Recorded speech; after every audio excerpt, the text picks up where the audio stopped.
believe it. After we just finished paying for it, I don't believe it.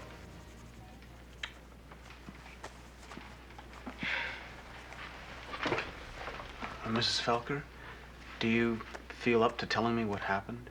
What happened? You want to know what happened? He came in crazy. That's all. He came in, he started yelling, and then he kicked the television set in. He's crazy, that's all. Well, what was he yelling? Who knows what a crazy man yells? I was yelling that any man who wears pants that tight is not fit entertainment in my living room. Come on, Mr. Felker. Oh, there's something sick about a guy's wife sitting there with the lights out, watching that. Come on, Mr. Felker. Don't let her get my hand. You see? He's crazy. That's all. Well, I don't know about that, Mrs. Felker. He's had a few beers too many, I'll grant you that, but... Well, I'm sure that by tomorrow morning... Tomorrow morning? What do you know about anything? Now look at you. You're a baby. A baby telling me about life. How could you know anything about life? How? I read a lot. I still don't see how that's a crime. I own that dumb TV set, don't I? Your wife owns half of it, Mr. Felker. Well, I kicked in my half, okay? No, not okay. Look, just one more down the drain, and then I want your word that you and your wife will contact the family counseling service first thing in the morning, all right? Yeah. Sure don't make cops like they used to. Terry? Mrs. Felker's okay. She's with a neighbor across the street. Hey, we got to roll right away. Something come in? Yeah, the night watchman at the university called in a breaking and entering. You get in touch with the counseling service first thing in the morning, right? Yeah, first thing in the morning.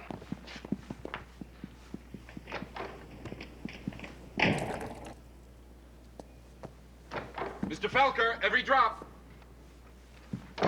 Yeah, anything you say. Talk about invasion of privacy.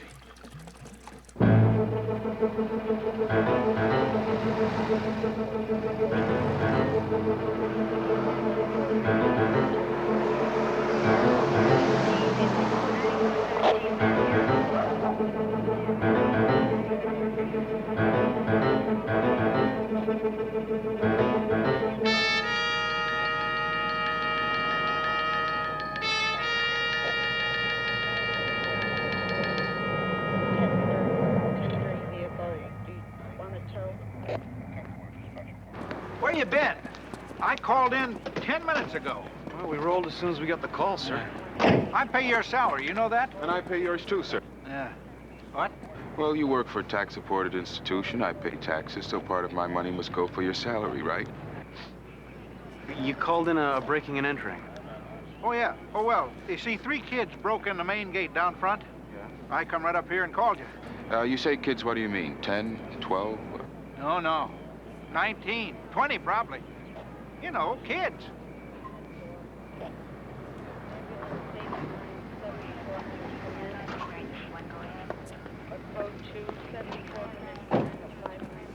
Webster, Gillis, what do you got? Says 3 kids broke in through the main gate. Oh? Was there a lock on the gate? Well, there was, but there's not now. Well, they must be around here someplace. Let's see what the little darlings are up to. Hey, we don't know what they're doing in there. Could be a prank, nothing more than that. That's right, Danko, and if it is, we'll give them a pat in the behind and send them home. If it isn't, we'll be ready for that, too. You two take a look at that building over there. We'll check on this side.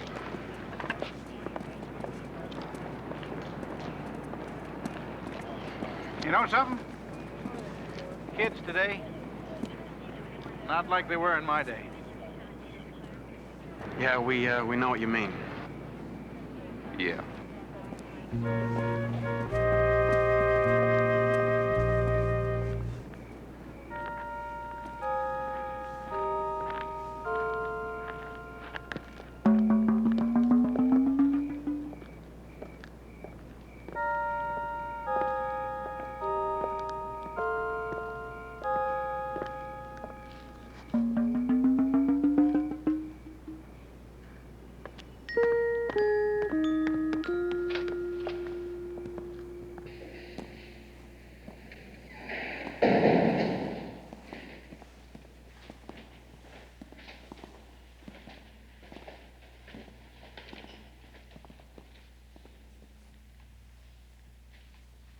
check down this way. Okay. Later. Yeah.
Terry, over here!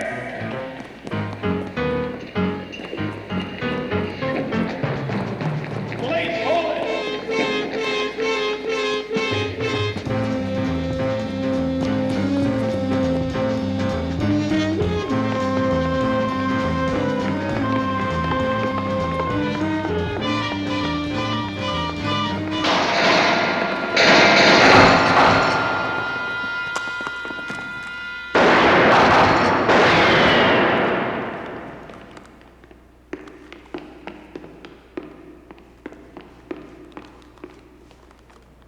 You okay? Yeah.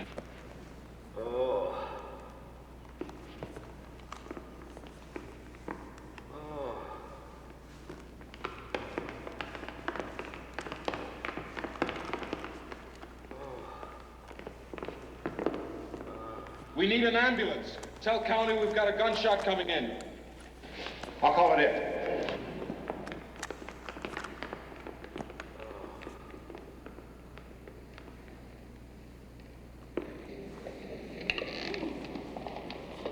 Willie, what happened? I don't know. I came up the stairs, everything exploded. He started shooting. I just shot back. No, man. He wasn't shooting at you, Willie. He had a camera and a bunch of flashbulbs. Some of them must have gone off, but he didn't have a gun.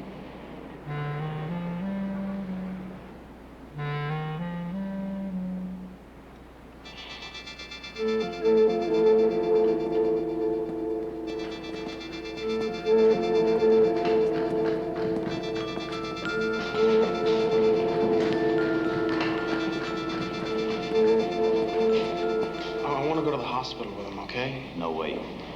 But I should be with him. Now get out of here, Gillis. Go on home. That's an order. Come on now, move it.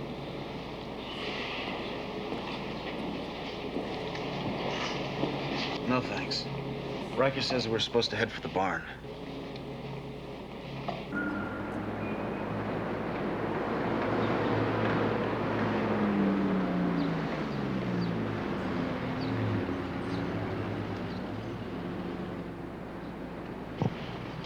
We is home, James.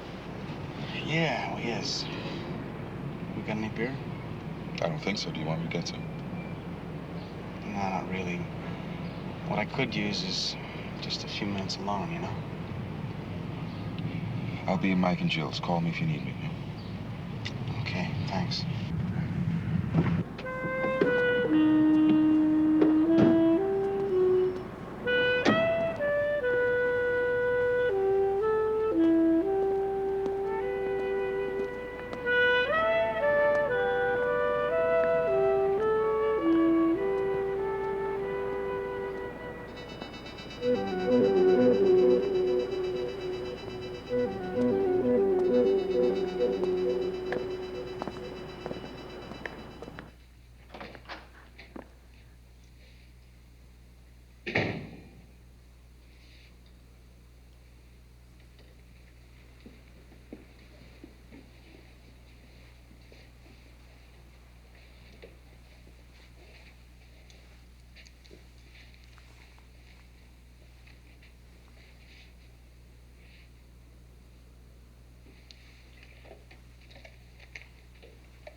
Yes.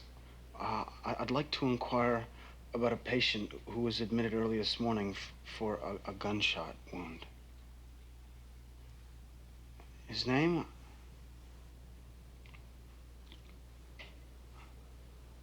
I don't even know his name.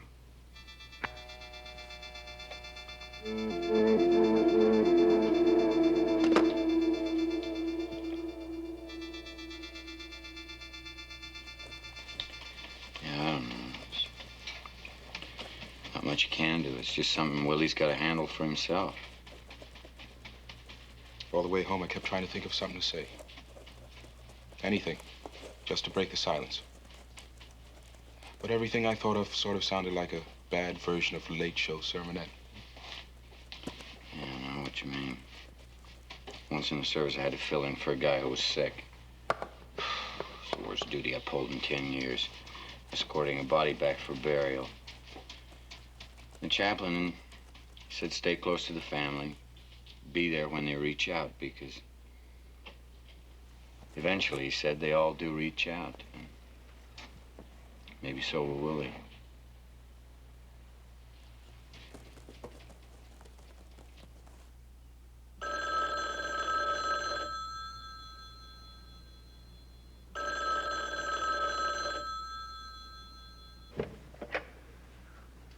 Hello? Willie, this is Lieutenant Riker. I'm sorry to bother you, but I'm gonna need you down at the hospital here. The man you shot looks as if he's regaining consciousness. And I'm gonna need you to make a positive ID before we start questioning him. Okay, I'm on my way. And, Willie, use the rear entrance. Jill is on duty. She'll meet you downstairs and bring you up in the supply elevator. Why the back way, the elevator and all that? There are a lot of reporters down here, Willie. Lieutenant? How about the guy I shot? How is he? They have him listed as critical. I'm on my way.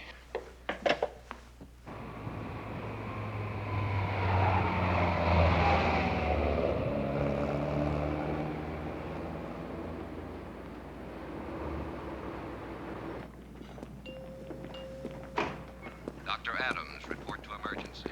Dr. Adams. His blood pressure's up a little bit. Well, that's good, isn't it? Yep, looks good.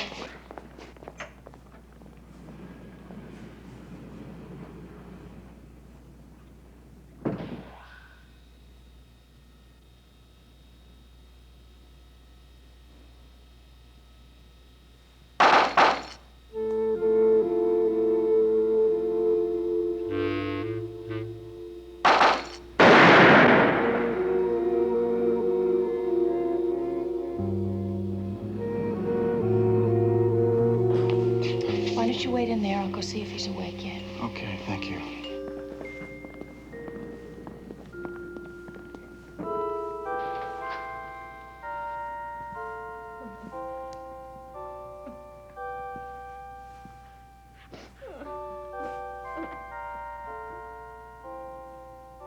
I shouldn't be doing this.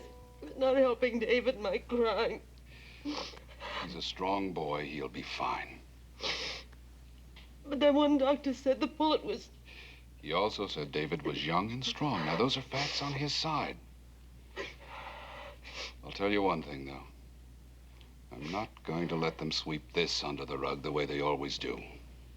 They pin a badge on some psychotic and hand him a gun.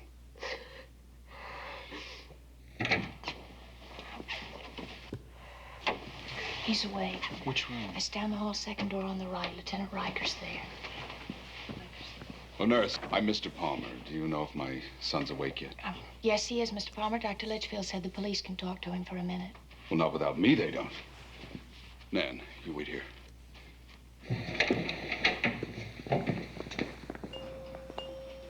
Dr. Jeffers to administration, please.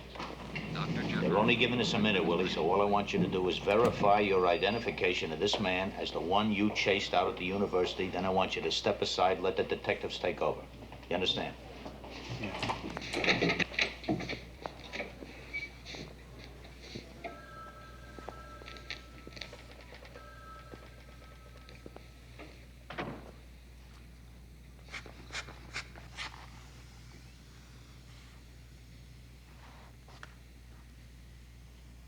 Dr. Kornfeld.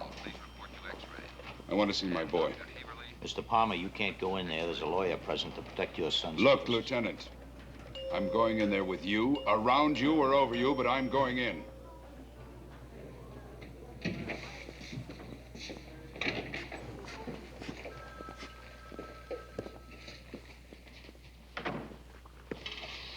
All right, go ahead. Testimony taken from David Palmer. Andrew Levitt, attorney for Mr. Palmer, is present. Mr. Palmer has been advised of his rights under the law. Officer William A. Gillis is present. Yes, sir. Officer Gillis, do you affirm and verify that David Palmer is the same individual you apprehended last night on the grounds of the university? Are you the one who shot him? Easy, Palmer, easy now. Is this the same man, Officer Gillis? Yes, sir. This is the man. Boy, you mean? He's only 19 years old. 19! Sir, I'm sorry. Thank you, Officer Gillis. We won't need you. Out! Everybody out! Right, out. Hey! Lieutenant, I want everybody out of this room right now.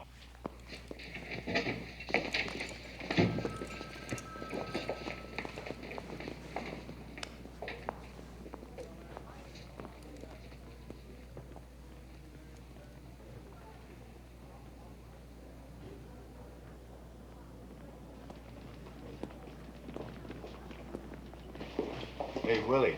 Dr. Marston? Jill Dr. called us. Marston? How's it going? He's not in very good shape, I guess. Jill said that his blood pressure's up, so that's something. There's a cafeteria downstairs. Why don't we get a cup of coffee? Okay. Hi, babe. We're going downstairs to get a cup of coffee. I'll wait and drive you home. No, you better not. Dr. Litchfield wants me to help prep David Palmer. They're gonna operate? Sorry. Look, I got a schedule in OR. I'll be home when I'm home. That's cool. I'll wait.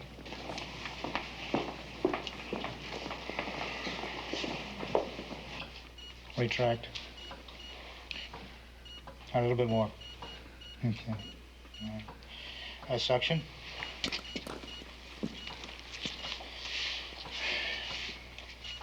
A light move, please.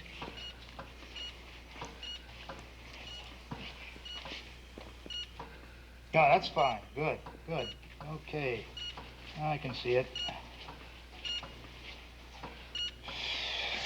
Hope we have enough type A for this kid. Oh.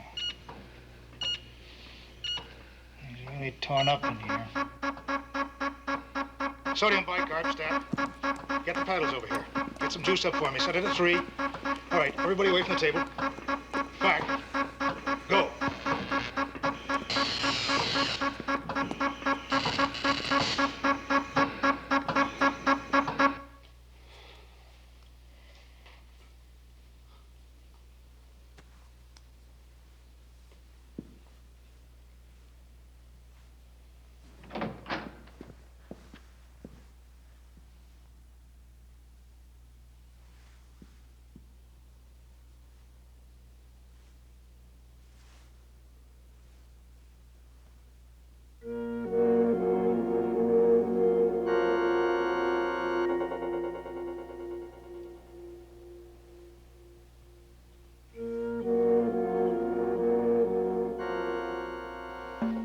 I killed a man.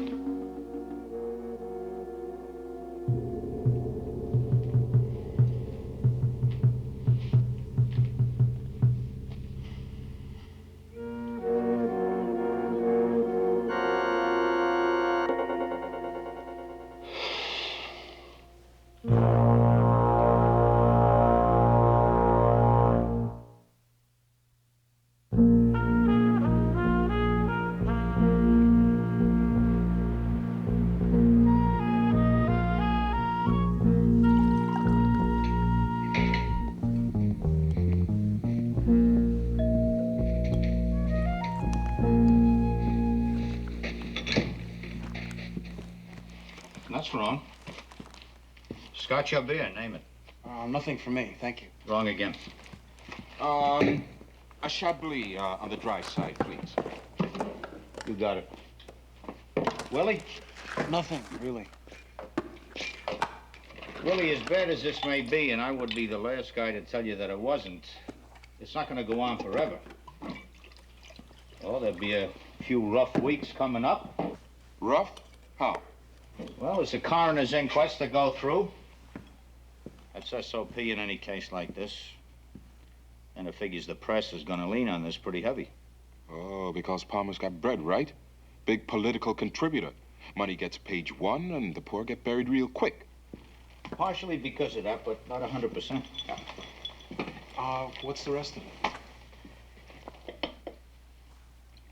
Willie, the autopsy found 2 wounds. An entrance wound in the left shoulder and a second entrance wound in the back of the neck. The back of the neck? Now, what could have happened is your first shot caught him in the shoulder and spun him around, so the other shot got him from behind. Wait a minute. Question. Go. It could have happened the other way, couldn't it? The first shot hits him from behind, and spins him around, and the second shot hits him in the shoulder. Yes, it could have, and that's why the press is going to be more interested than usual. Then Willie will need a good lawyer for the inquest, right? The department provides you with one. That's also standard operating procedure. Well, there are a lot of procedures around, aren't there? Yes, there are, including one I haven't told you about. You're on leave from duty until after the inquest. But that's going to look like the department thinks that Willie did something wrong when all he did was to... Webster, I don't make the rules. That is departmental procedure. It has always been departmental procedure for as long as I've been on the force. Rookies have a 2-year probation period. I know that. You know that. Hey, will you two just please shut up? You're all hung up in defending ridiculous police procedure, and you're afraid it's going to look like I did something wrong. Well, I did do something wrong. I killed somebody. Maybe it's understandable and legally defensible. But I killed a guy, and if there's anything in this world that's wrong, it's killing somebody. His name was David Palmer, and he'll never grow old. Or have kids, or hear music, or make love. And that's wrong.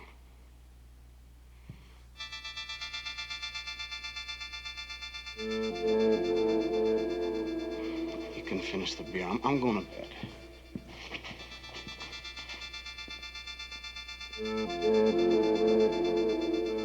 Thy rod and thy staff, they comfort me.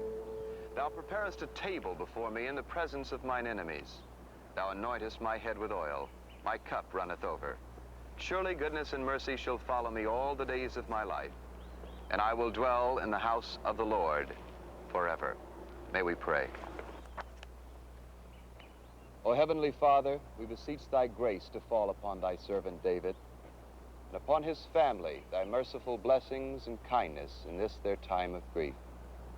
Grant, O Lord, that we may rest secure in the knowledge of the resurrection, and the life everlasting that we will share with thee. This we ask through your Son, our Lord Jesus Christ. In the name of the Father, and the Son, and of the Holy Spirit. Amen.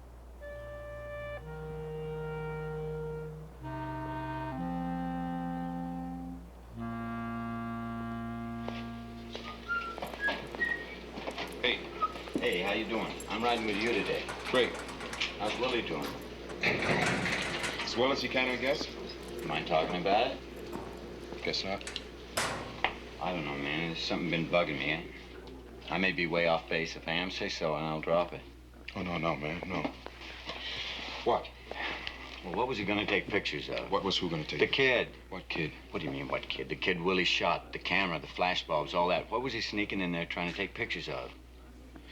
Everybody's been saying it's some kind of college prank. I don't buy that. This kid had never been involved in anything like that before. And that camera that uses flashbulbs, man, they stopped making that camera years ago. Well, those 2 other guys who were there would know, wouldn't they? Right. It may not help Willie, but it sure can't hurt. Why don't we shoot by the university first thing? Take another look. Beautiful.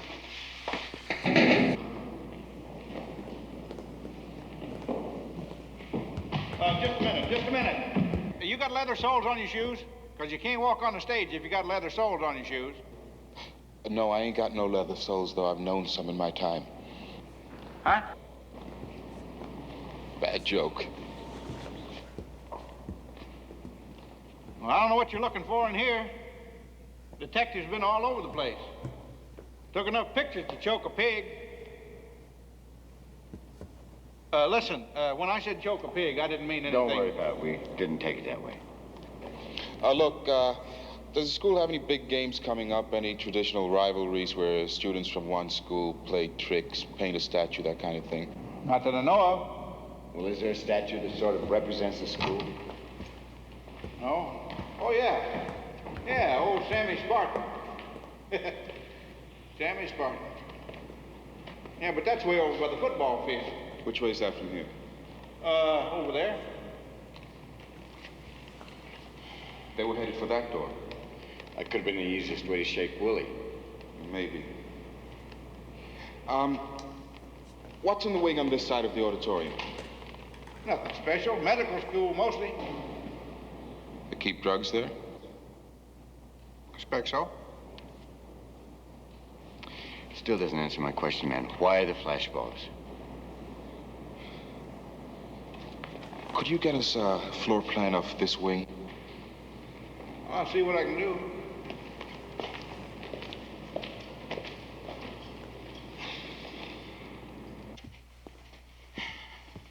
You worried about the inquest? Yeah, I guess. But the lawyer for the department says there's no way they can fight the action.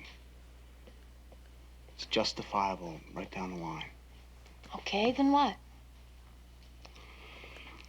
I don't know, Joe. I've been sitting here thinking about bailing out of the whole thing, the police force. Hey, Willie. Come on, don't. Jill, you don't understand. I just might get your husband killed someday. I might hesitate that split second you're not supposed to. Might hang back a step, arrive a second later than I'm supposed to. That's not gonna foul me up. It's gonna waste the guys I partner with. Terry, maybe, or Mike. You still so anxious to have me on the force? Uh-huh. I still am. Why? Well, because I can remember when Mike first decided to join, I used to ask him the same question. And he talked about wanting to help, and how all of you felt that it wasn't enough just to sit on the sidelines and complain. Well, if you quit, Willie, you'll be right back on the sidelines. People will say there's not really any difference. I mean, all cops are the same. Cops are cops. First time they go and get stuff, they bail out.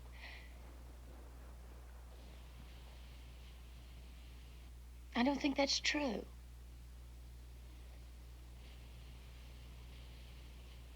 Hey.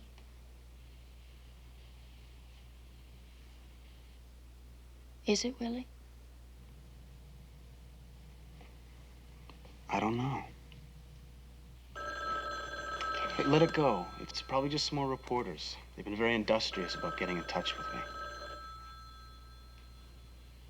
Willie. Okay.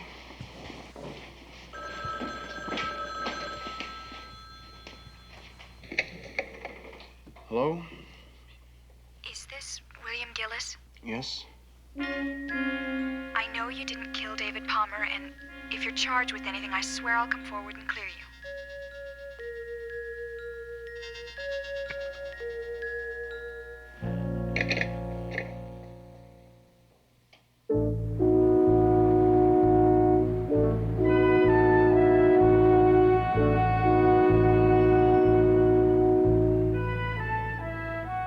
And approximately what time were you dispatched to the university grounds, Officer Webster? 3:20 a.m. 3:20 a.m. And upon your arrival, what did you find? There'd been a forced entry through a gate in the east end of the university property running parallel to Sardana Drive. Officers Rankin and Danko were called as backup, and with myself and Officer Gillis, we started a search of the area. Oh, go on. We found a door ajar in one of the university buildings. Officer Gillis and I went inside, then we split up. Well, what did you find? I didn't find anything, but I heard Officer Gillis calling, and I went to the area he was searching. Then I heard shots. Oh, you heard shots. How many shots? Can't say for sure. They came pretty fast. But we know there were actually only 2 shots fired, don't we? The rest were exploding flashbulbs. Not in evidence. We've heard no testimony to that effect. Yes, of course, I'm sorry. But tell me, Officer Webster, did all of the sounds sound precisely alike? Similar, yes. Mm-hmm. All right. After you reached the scene, what did you find then? Officer Gillis had wounded the fugitive David Palmer, and Officer Rankin went to send for an ambulance. And that's about it? Huh? Yes, sir. I just have a few more questions, Officer Webster. I know that you gave your address when you were sworn in, but I forgot to make a note of it. So would you mind? What is it again? 1053 Woodland. 1053. You live alone, do you? No, sir. Oh, you're a married man? No, sir. I share an apartment with Officer Gillis. Oh, you live with Officer Gillis? No, I room with Officer Gillis.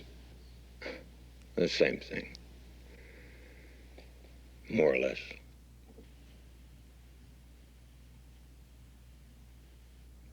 Thank you, Officer Webster. No more questions.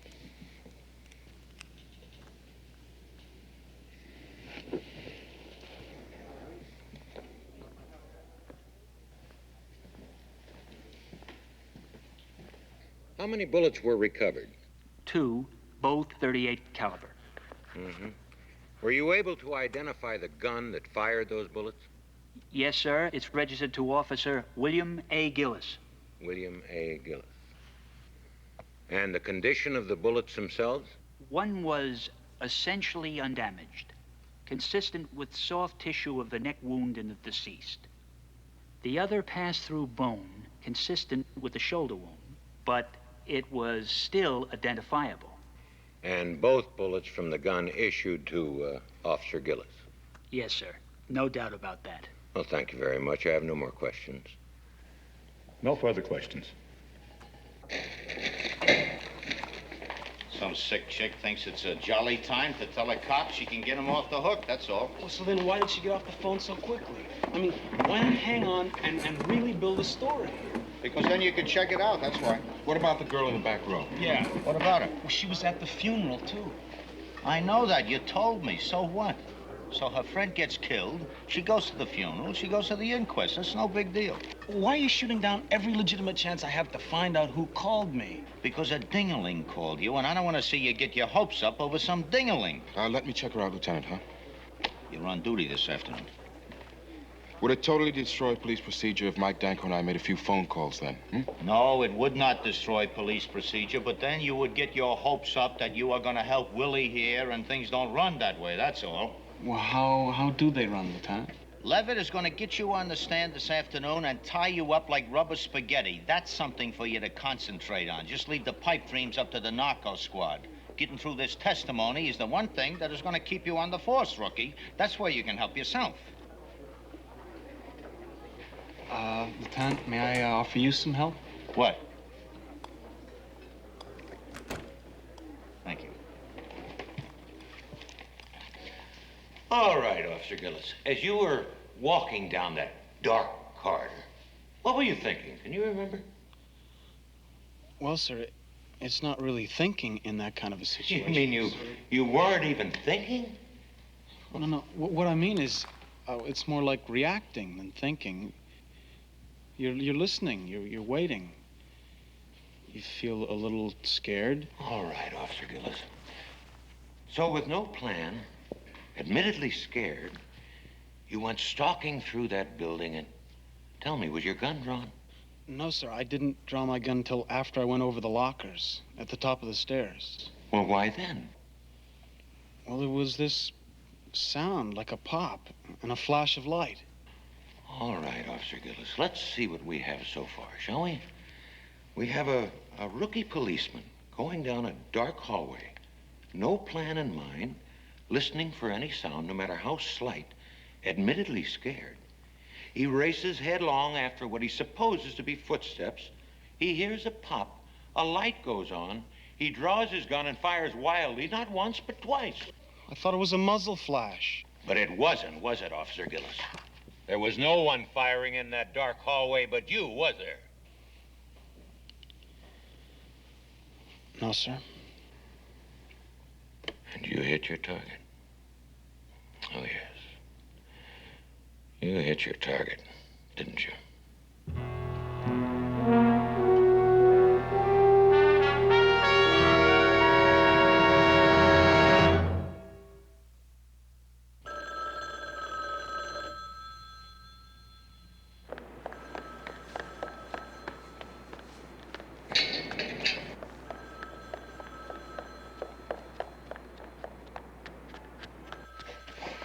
Come on, lady. Don't give up.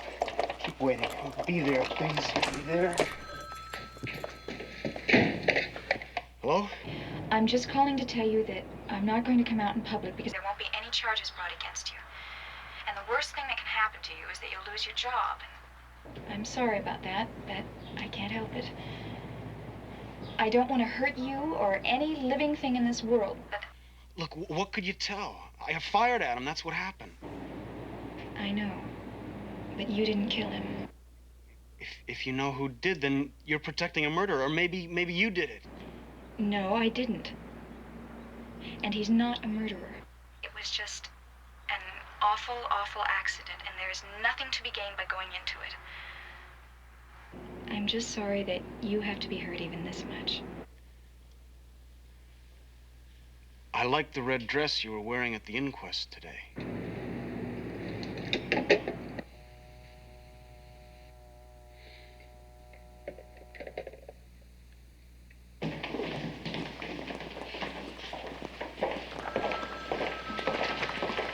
Hey, Lieutenant, we talk to you a minute? We found some stuff on that girl Willie saw at the inquest. Straight? Yeah, straight. All right. In here. What have you got? Her name's Patty Lewis. She and the kid who got shot were friends. Friends. Young people of 19 in this day and age do not have friends of the opposite sex. They have lovers, they have ex-lovers, they have potential lovers. They do not have friends. Oh, you've been reading the underground press again, Lieutenant. These two were friends. They belonged to the same clubs, felt the same way about a lot of issues on campus. Into the political thing? No, it was all environmental stuff. They were involved in the organized protest against the housing development up near Vineyard Lake. The same thing with the proposed freeway. I'm glad they won, but where does that get us? Patty's brother is president of the University Photography Club. His special interest is the old-time press cameras. Flash bulbs, so? Look, Lieutenant, this is the floor plan of the auditorium and the wings off it. Now, most of this floor is taken up by the medical school's research lab. Same question, so? Campus paper quotes Patty as being an animal lover, a 100% anti-vivisectionist. The research lab works with animals. Suppose Patty, her brother, David Palmer, sneak up there to get evidence of cruel treatment to the animals. And they get stopped by Willie, the drop flash bulbs from the camera go off, the shots get fired, Palmer dies. That doesn't answer my question, so. All right, answer my question then. Who's the girl who keeps calling Willie and telling him he didn't kill David Palmer?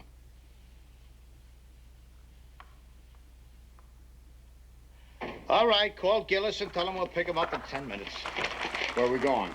Where all rookies belong, back in school.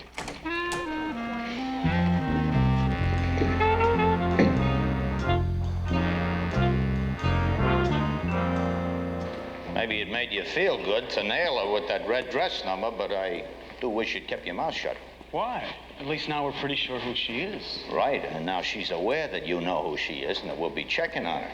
That's the way tracks get covered up, my boy. You know, if this is where they were heading, they really didn't do anything wrong. Nobody wants to see animals get hurt.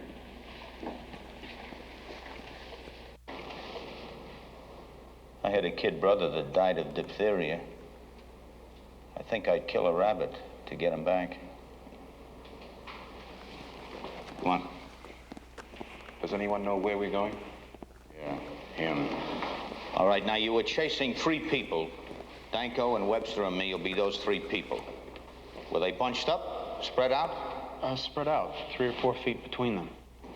All right, now the telephone lady says that you didn't kill David Palmer. Let's play her game and see what happens.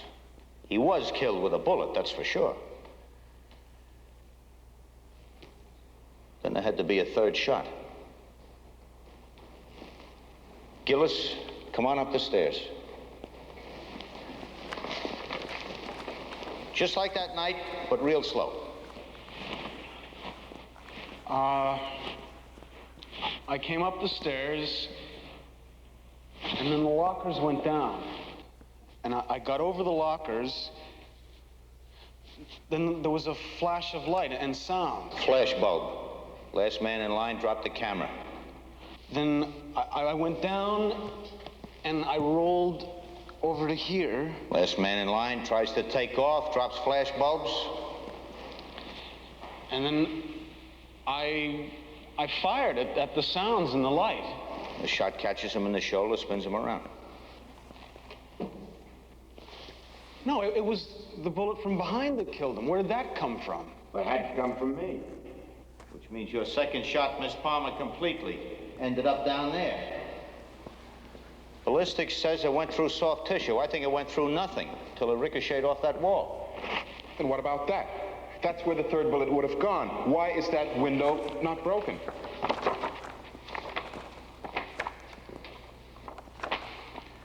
Here's what about that.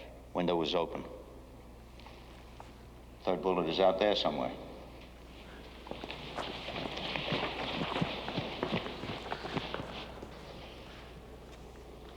Lieutenant? Lieutenant, come here. You're right, I shouldn't have tipped it. Carl? Come on!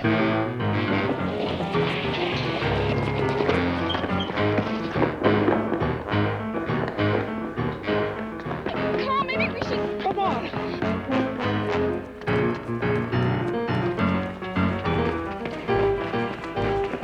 What's over there? Student parking lot. I'll have a backup cut off the road. Give me that. Gillis, come here. Take this. No, I don't want that.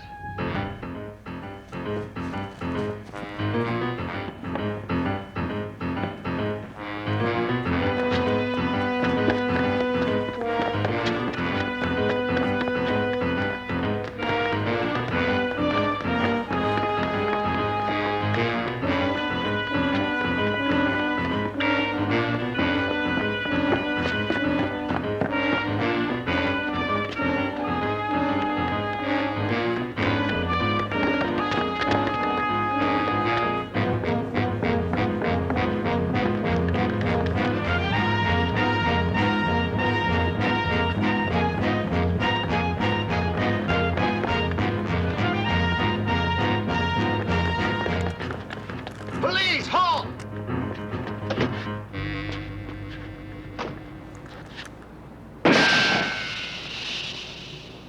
Okay, that's it, buddy. Give it up. Stay down, man. He's got a gun. Okay, what's it gonna be? It's your move. Hey, no, you guys, no more. Willie. No gun, see? No gun. I'm not gonna try anything. But I've been where you're headed. I know what it's like. Isn't that why you were going to that lab, to make sure that nobody was gonna hurt those animals? We were going there to take pictures of the way things were, how bad it was. Why the gun? We thought we could scare the watchman, that's all. Then you spotted us and we started running. And when David started falling, I reached out and the gun went off. Well, then that's an accident, man. Dumb accident, maybe. Stupid.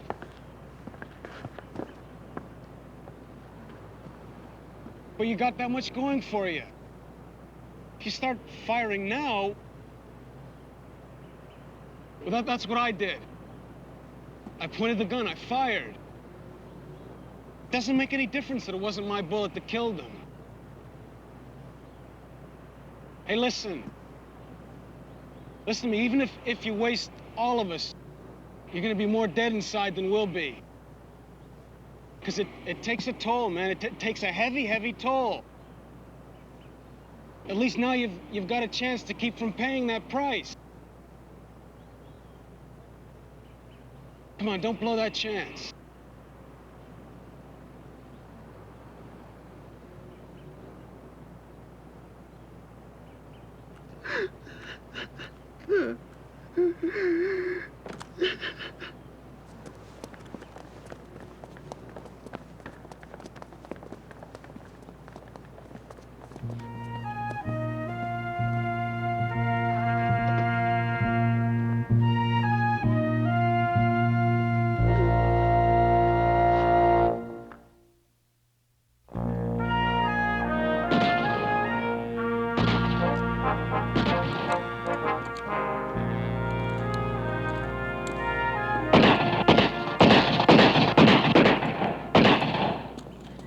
doesn't that hurt your ears? I think you go deaf. Sorry, I didn't catch that. I said when they doesn't. How'd we do? Qualified, just barely. Oh, once you integrate the targets, I'll bet my scores just multiplied like you never seen. That's not funny. Who said it was a joke, Lieutenant? Gillis, on the line.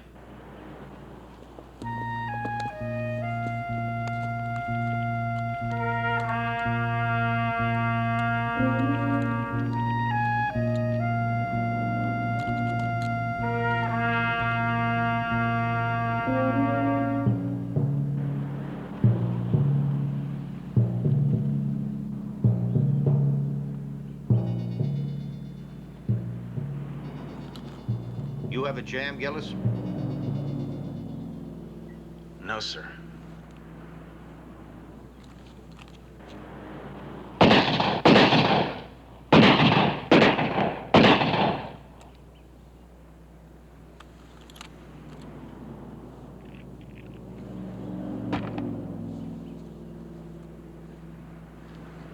When I was a kid, there used to be a penny arcade downtown.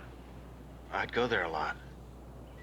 There was this machine with a rifle and this bear that gave out this roar and turned around when you hit it just right. I just figured out what was wrong with that machine. When you hit it, the bears always got up again. Real bears don't do that. When you shoot them, they stay shot. Somebody ought to make a machine like that someday.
Hey, over here. Let me get a shot of him, huh? What do you Get say? that man out of Everybody here. knows he's in town. Let me get a shot of him. Danko, I want every pass issued in the past week checked, and I want it checked again. That's your responsibility from here on out. Yes, sir. Okay, come on, let's have the camera. Come on, let's have the cameras. There's still freedom of press in this country. Yeah, and it's still a law against people killing other people. You print where Saul is, there's gonna be somebody trying to kill him. Oh, come on, friend. Let's not get hostile. Let me get one good shot of him. Look, friend, it's my job to make sure nobody gets a shot of him or at him. Say pig.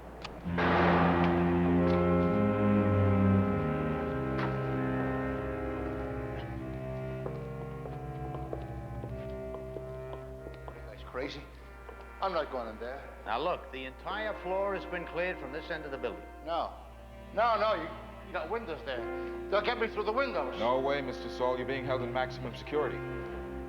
Come on, Saul. You're only going to be here for a couple of days, that's all. Move it. Come on.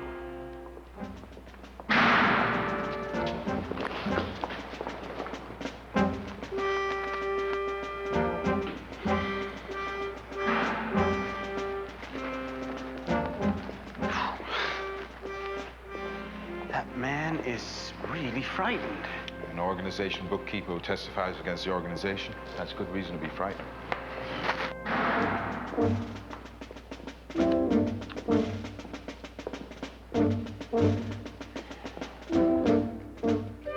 Come on, you get the whole place to yourself. You can pace around as much as you want. What kind of a place is this anyway? That's better than what you had in the big place, isn't it? Yeah. Yeah, any place is better than that. You want any magazines or any kind of food? I'll see if I can have it sent in to you. No, ever since I told him I was willing to testify in exchange for my release, I haven't been able to eat, sleep, or do anything. Let me know if you change your mind. Yeah.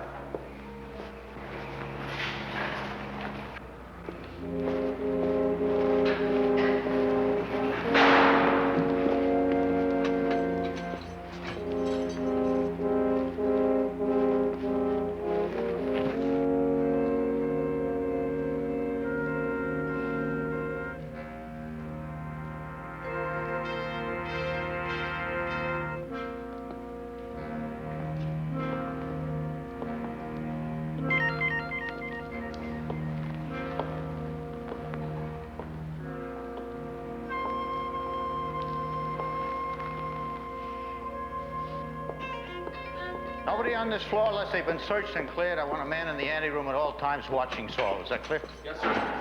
Lieutenant? What?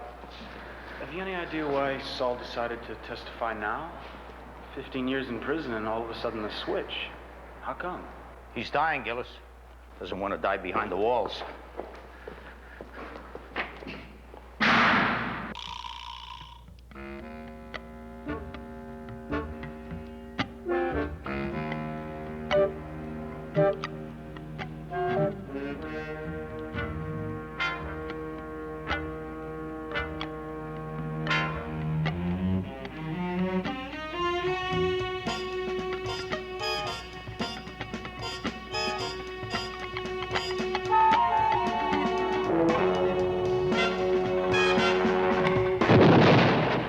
Mr. Saul, with love.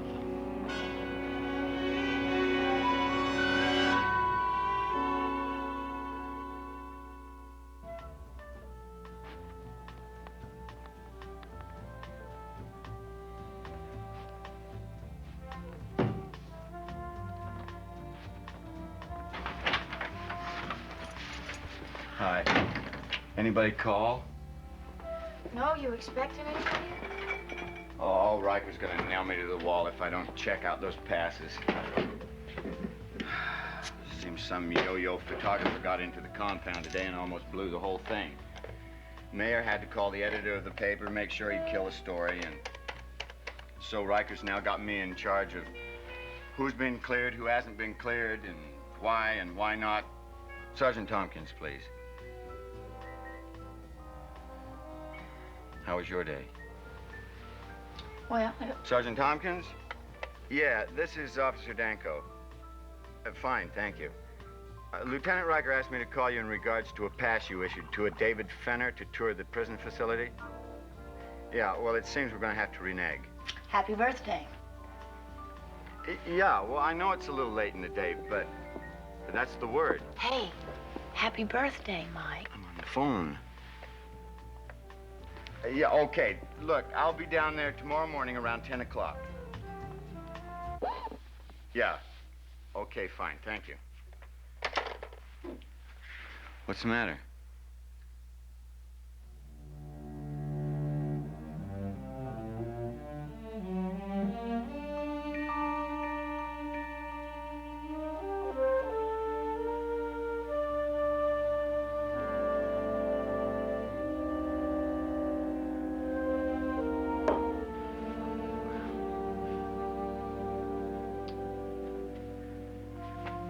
I'm sorry.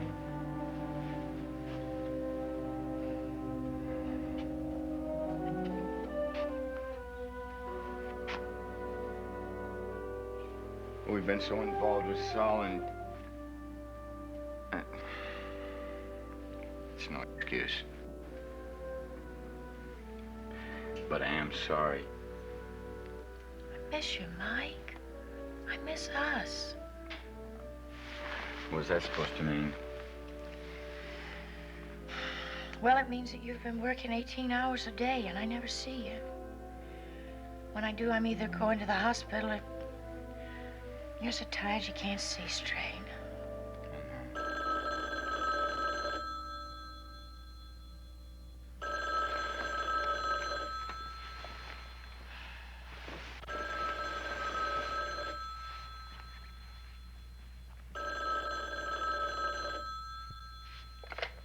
Hello? Yeah, he's here. Mike, it's Lieutenant Riker.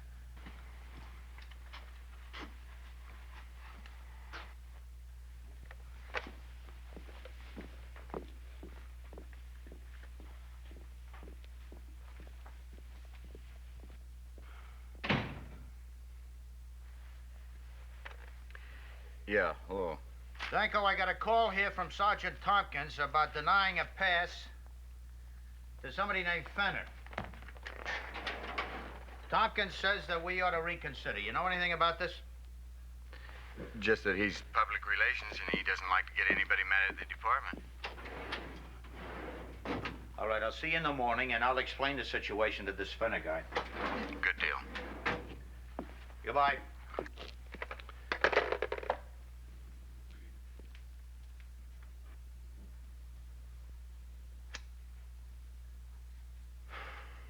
Now, look, I had permission. I went through all the right channels. You cannot pull the rug out from under me now. I'm sorry, Mr. Fenner, but circumstances won't permit. What circumstances? I'm not at liberty to say. Look, today's Sunday. Maybe we can set it up later in the week for you. Later in the week is no good. Why not? What difference will a couple of days make? Look, I don't know if you guys understand how universities work in this day and age, but there is a saying, you publish or you perish. Now, unless I get this paper on penology finished in time to be published, I will be out on my ear. I've got a whole timetable set up. I've got to go to Utah and tour a prison there. Then I've got to go to New Hampshire. I cannot wait till later in the week. No, Mr. Fenner, I'm sorry. That's it. You're sorry? Well, that's terrific. A fat lot of good that does me. You guys, you're always doing numbers on how the great new things you're doing here in the police department. Well, I tell you one thing hasn't changed. You're still up to your tails in red tape. He's right.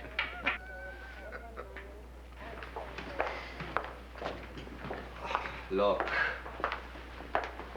I'm sure you've got your reasons. But you see, I've worked such a long time to set this all up, and isn't there something you could do?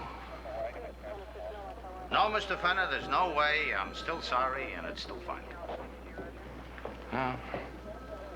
You're in charge. Except, Lieutenant, well, there is a favor you could do me.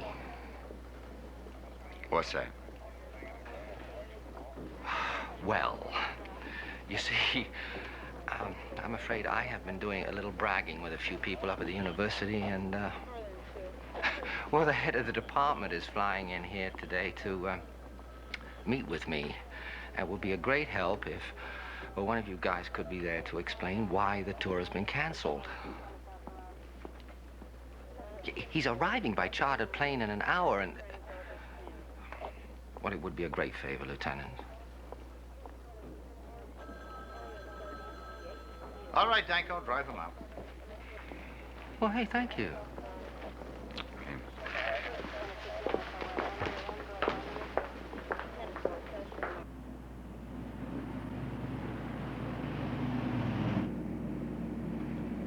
Where in Utah are you going? That's my part of the country. I don't know yet. You don't know? I thought you said you had this big itinerary all set up. Oh, you see, this guy, he is meeting me in Salt Lake City, and then the prison, I know it's way far out in the country somewhere. Oh, that'd be the county. That'd only be about 15 miles outside of town. Oh, look, I think this is the charter service. Okay. Yeah, you'll like it up there. That's a pretty country. I'm looking forward to it. That's the gate, I believe. Oh, okay.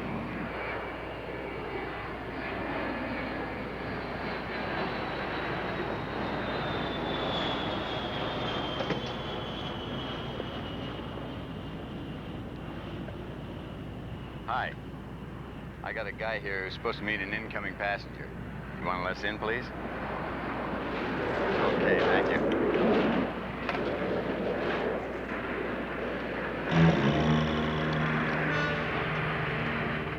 Throw the gun on the seat with your left hand. Very slow, like the Westerns say.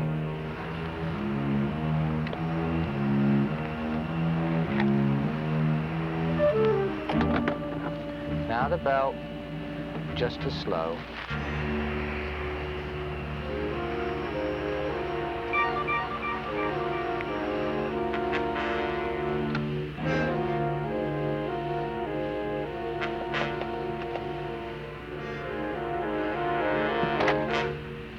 Now, I wouldn't take anything away from you without giving you something to replace it with. So, here. Put this on.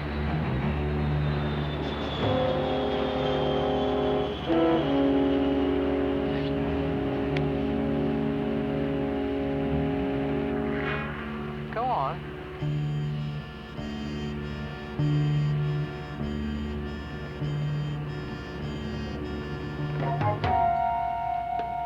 Catch.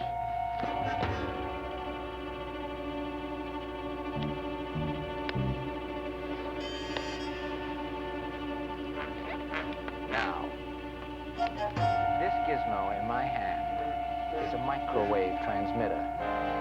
That little thing on the front of your belt is the receiver. The other stuff is plastic explosive. Now, I want you to understand that when I press this button,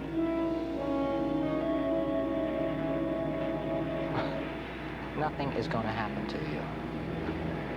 It's when I take my finger off that the explosives go. So, if you try to knock me out or shoot me or anything, you will be in so many pieces, they will have to pick you up with a straw and carry you home in an air sickness bag. Do you hear me, Officer Danko? Yeah, I hear you. Fine. Get in. Let's go.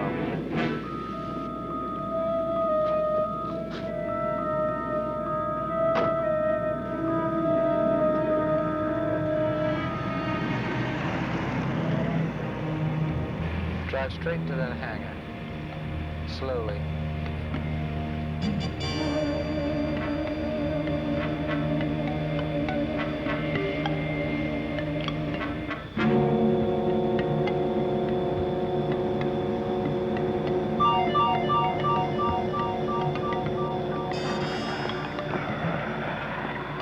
Okay, now stop.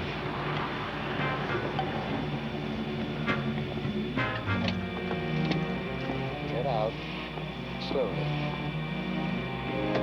Hey, officer, I don't want to be hard to get along with, but you can't park this thing in the middle of a hangar like that. I say he can, and I would take it most kindly if you would line up over there.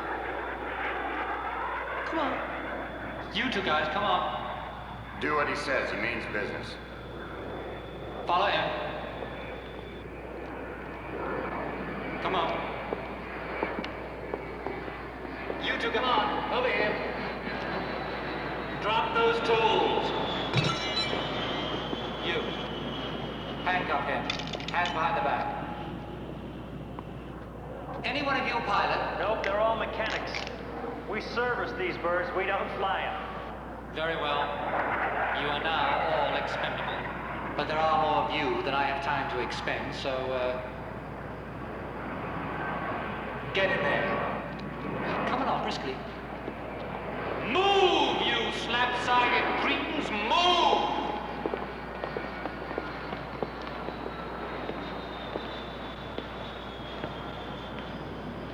Close that door.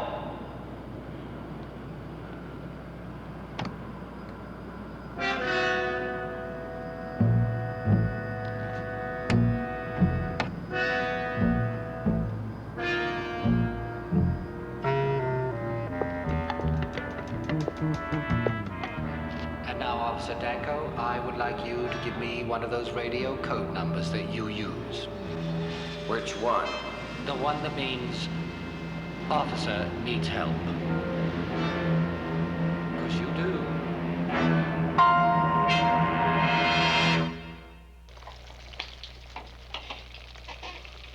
Fantastic. Exactly what, my good man, is the secret of this dish? Well, my good man, I will tell you. Fresh mushrooms, green peppers, and half a cup of stale beer. Oh, well, let me assure you that that secret is safe with me. Oh, you two were chipper this morning. Well, you spend 8 hours in that jail and you'll be amazed at how good it feels to be out. Yeah, it's pretty bad, huh? I forget who it was who said, stone walls do not a prison make. Well, I guarantee that it'll do till something else comes along. Richard Lovelace. Lovelace? Oh, I'll get that. Why don't you get the phone? Okay. Hello. Gillis, this is Riker. Get in here. We got troubles. Well, what is it, Lieutenant? Somebody's taking Danko hostage. They're holding him until we turn over Saul. The rest is complicated. You'll get it when you get in here, so move it, will you? Lieutenant? What? Jill is here with us right now. What do we tell her? Tell her what I just told you. And bring her in here with you. Yes, sir. See, here we are. It's on the last part of this obstacle course. And Riker's up in this tower where he can look out over everyone, right? Now, my shoe decides in falling off, and I don't know what to do. He spots me. He starts yelling at me, Webster, what do you mean slowing up? Move it, move it. So, Jill, that was Lieutenant Riker on the phone, and he wants you to come with us down to the precinct. Right away. What for? Somebody's taken Mike hostage. They're holding him in exchange for Saul. I'm still waiting, boys. What do you got in mind? Put Officer Danko on. Oh, no. No, you guys know all those 10-10 things, you know. I mean, you might even start talking a deal while I'm listening. And that wouldn't be polite. Or wise. How do we know he's still alive? Well, why don't you come out here and see? Standing right here. Oh, yeah, and when you come, bring a pilot who's checked out on twin-engine jet, yeah, and 4 parachutes. Got it? I hear you. Good. Now, this is going to be my last transmission because there's no good talking anymore until you're out here with all the things I want. So, hasta la vista. Fenner, listen to me. Fenner?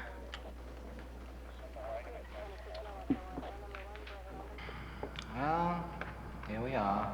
You're wasting your time. They won't bargain with you. No, it's you they're bargaining with. Your life. Even if they do bring Saul out here, they'll track that airplane, follow those chutes down. Well, let me put it this way. Right now, I like my chances a great deal better than I like yours.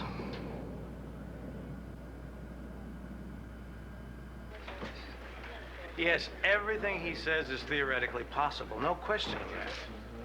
So no sharpshooters, nothing like that? That's out? I'd say so. By reversing the action of the switch, he's definitely protected himself against any physical assault. If the transmitter is real, I mean. Is there any way we can tell if it is real? If I could see what it looks like.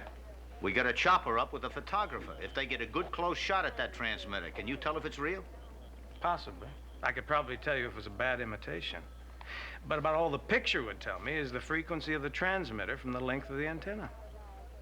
Is that any use to us? I don't see how. Now, look, Parks, you're the expert. You're the one that's supposed to know all about this. Now, help us, will you? What would you do if you were in charge? I'd turn over Mr. Saul, Lieutenant. Lieutenant? Mrs. Danko, why don't you wait in my office? We're still trying to get all the facts on this. As soon as I know the exact situation, I'll be in and I'll let you know. Oh, Lieutenant, is there any way that I could talk to Mike? I'm afraid not. Jill, let's go get some coffee, okay? See you in a few minutes.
Fenner's intelligent. He's trapped out there. As long as we don't give him a means of escape, we can assume that We he can't will... assume anything. Fenner's in too deep to back out. Webster, when you took the oath to become a policeman, you made certain commitments. And one of them wasn't assuming things when someone else's life was on the line. Lieutenant, we want to go out there. Gillis, there's nothing that can be accomplished out there. We've already sealed off the airport, and I can assure you we're not going to do anything out there we haven't already decided in here first. Sir, we are not going to let Mike get killed for no reason. But there is a reason, Saul. He may be scum, but that doesn't matter. We are sworn to protect everyone, including Saul. Well, that's great for textbooks. But the day I have to stand by and see Mike die for some syndicate bookkeeper, that's the day I stop playing cop. No, sir, you don't stop playing cop. You start playing God. Nobody gets condemned around here without a trial. You mean like the trial Mike had, Lieutenant? Is that the way it is?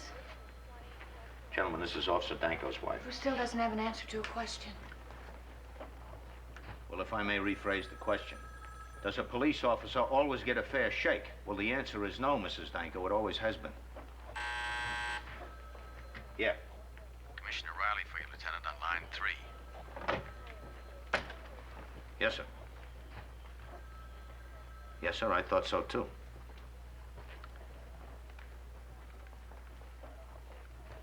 Yes, sir, thank you.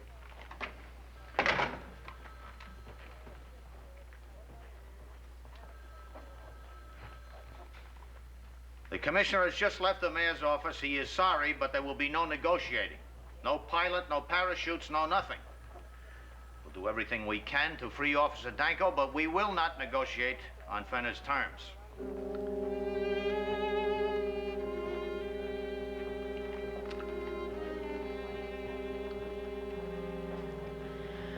May I ask a favor then, Lieutenant?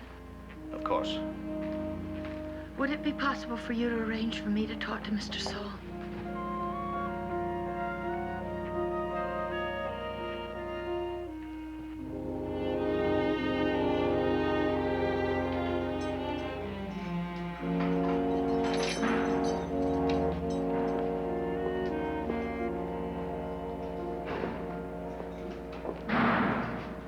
Mrs. Danko? Afraid you're going to have to leave your purse here, ma'am.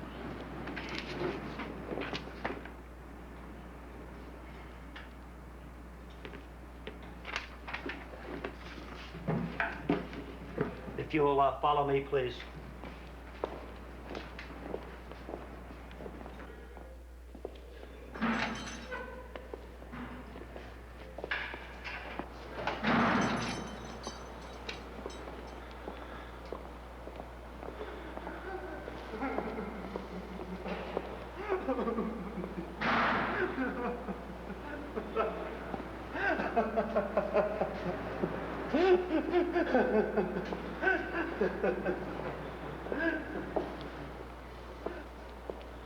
Hi, baby! Hey, fellas, look! Where you going, baby? Hey, what you in for?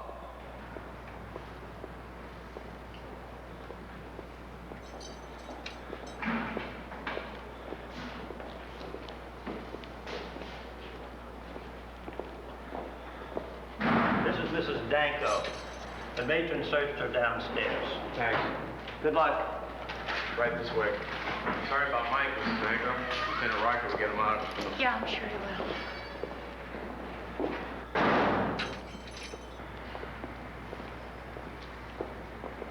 Mrs. Danko.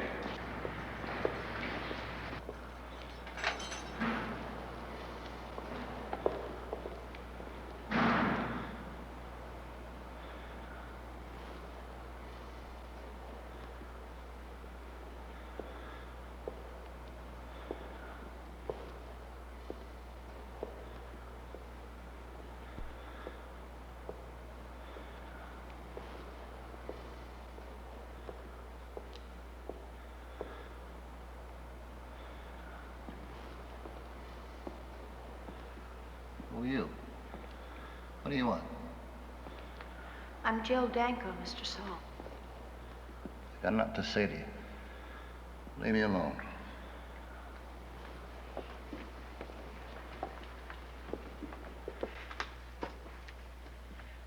Mr. Saul, my husband. Lady, they told me about your husband. And I'm sorry about your husband, but I'm sorry for myself. So leave me alone.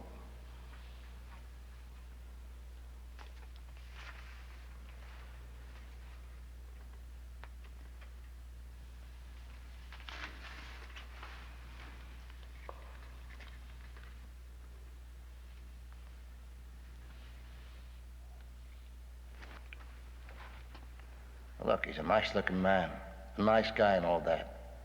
But don't you see, if I go down to that airport, they're gonna kill me? I know too much. Don't you understand that? Mr. Saul, I came here to tell you that I love my husband very much.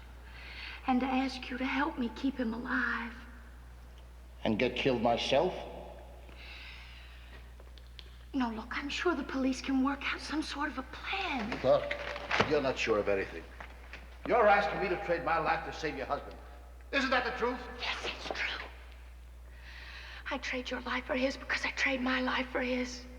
Because I love him that much. Now, you probably don't know what it means to love anybody that much. Or to be loved that much. What the hell kind of a thing is that to say? Of course I loved. And there are plenty of people that love me. That's past tense. Look! I spent 15 years in prison. 15! My son got killed in the army. My wife died. You know what that does to you? No. But I'll know by tomorrow unless you help me help him. Look, I got 3-4 months to live. That's it, period. You're asking me to trade that for 3 or 4 hours? Well, that's crazy, and I'm not crazy. Now get out of here. Get out of here, I said! Get out! Guard! Get her out of here! Get out!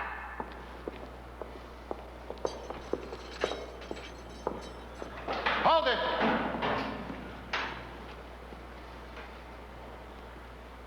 Here's your picture. Yeah, well, you keep it.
Well, the transmitter looks real.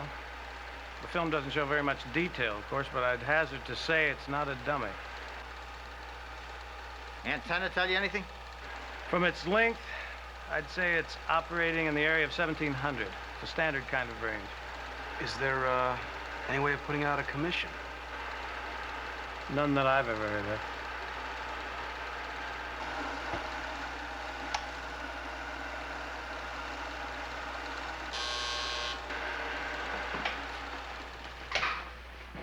Yeah. Lieutenant, we've got Fenner on line 2. Put it through.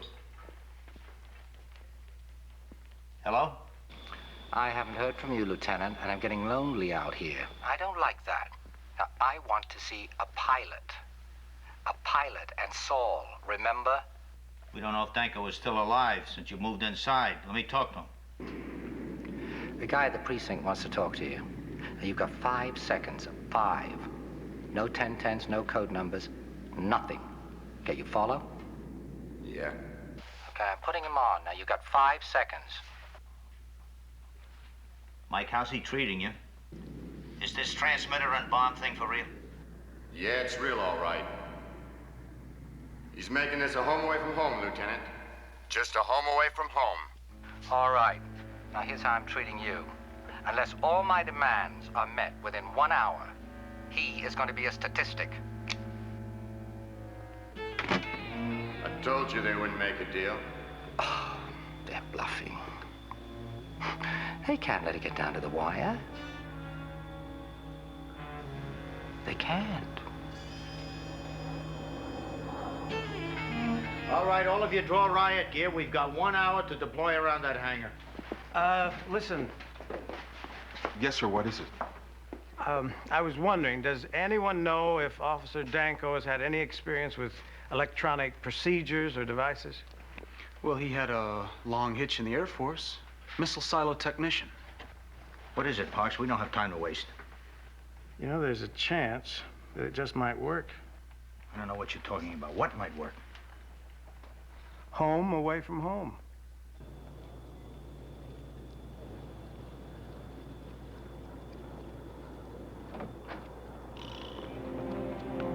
Don't you say a word.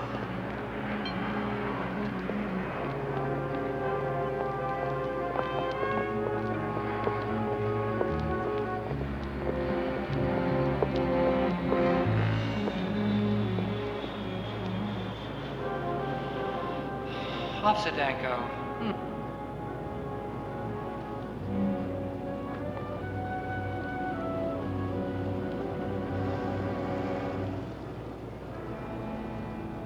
You must not be a very good cop. How do you figure? Well, you're 31, 32 years old. You're still a patrolman.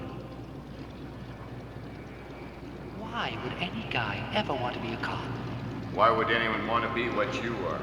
Oh. Well, I happen to be one of the best in the world at what I do. Paid killer? Well, I prefer to think of myself as, well, a kind of surgeon.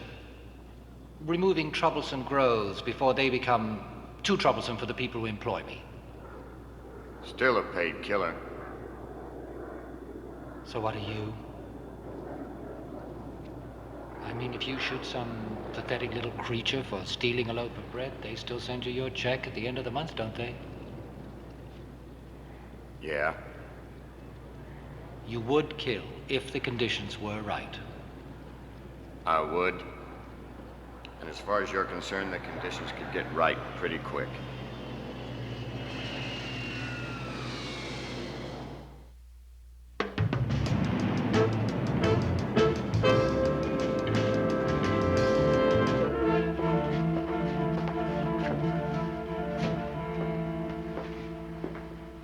All right, let's show them what we're talking about. I know what you're talking about. You're talking about turning me over to save that cop. No, I'm talking about saving both of you, and we only have about 30 minutes to do it, so you just shut up and listen. Go ahead. Mr. Saul, you and I will arrive at the hangar by helicopter. Now, where I'm pointing indicates where we'll be when the chopper lands. We walk from here to this twin jet, and you wait at the bottom of those steps. I'll be dressed to look like the pilot, and I'll go into the plane. Look, no ambush is gonna work. Mr. Saul, it's not going to be an ambush. Mr. Parks here will have this instrument with him, which is a panoramic indicator. Now, it is designed to tell us exactly what frequency the microwave transmitter is broadcasting on. Well, what does that accomplish? Once we have the frequency, the exact frequency, we can use a more powerful unit on the same frequency. You mean like jamming it? No, you see, the strongest signal will capture the receiver. Now, hopefully, that means that it won't respond to Fenner's transmitter, only to ours. Hopefully. But you're not sure. We can't be sure, but it's theoretically sound. Whose idea was this anyway, huh? Officer Danko's. Home away from home. Take the signal away from Fenner and replace it with a more powerful one. If I go along with this and it didn't work, how far away would I be when the bomb goes off? Well, sir, the closer that Officer Danko can get to that plane, the better chance we'll have of getting a precise reading on the frequency.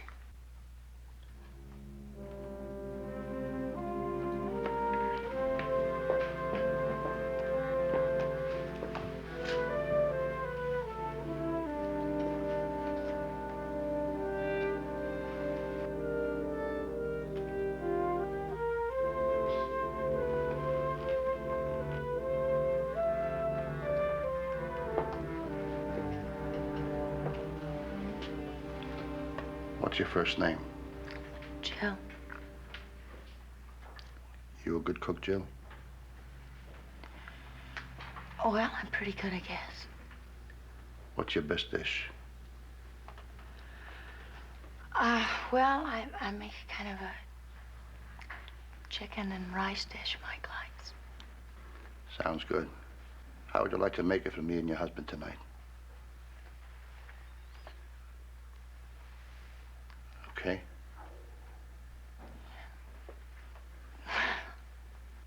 Let's put this show on the road.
wouldn't make a deal, eh? Is that what you said? Well, take a look, friend. They're dealing.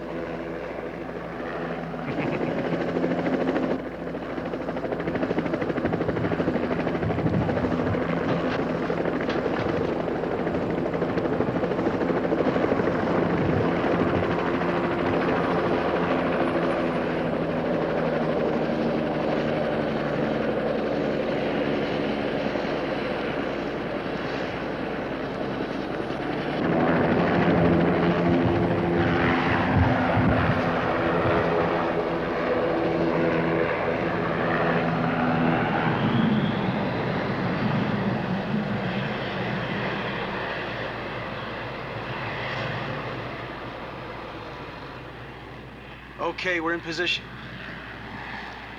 Good.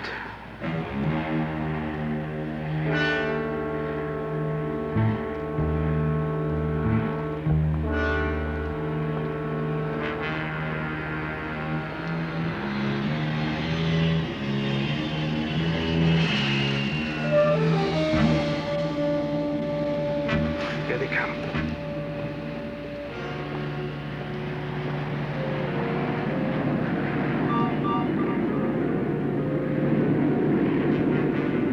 I'm getting a reading.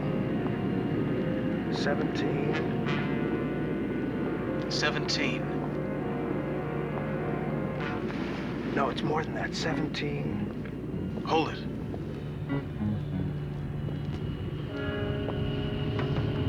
1713.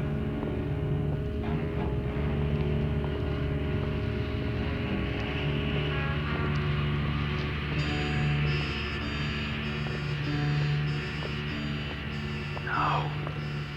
Move. Saul's in the way. Sal, move. Sal, move. No! Drop it! Any more of those guys around here? Because if you're trying to set me up, you are going to be a dead man right here and now. The sniper's enough for you, Fenner. Then for me to see that I don't get away. Move. 17, 1, 5. 1715. 1715. Are you locked in? Locked in. Mike! We've captured the frequency. Don't think the receiver will work.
Okay, boys.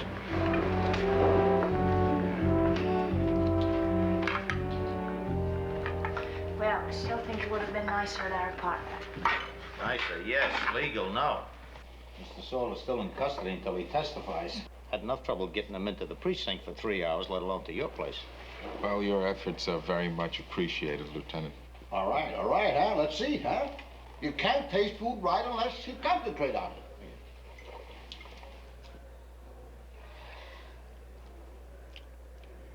You want to know the truth? It's not so hot. It's not? You're kidding. We eat this stuff all the time. I think it's terrific. Well, it's terrific for you. But for me, it stinks. Well, at least I'm honest about it. You're not kidding, are you? You really don't like it? Listen, fella. When you get to be my age, you can say what you think. And that's just what I did. And I'm going to do the same thing. Mr. Saul, do you remember when we talked? Hmm? And you talked about people who had loved you? Yeah. You don't have to use past tense anymore. You know something? This stuff kind of grows on you. It's not so good. But it ain't bad either. Huh?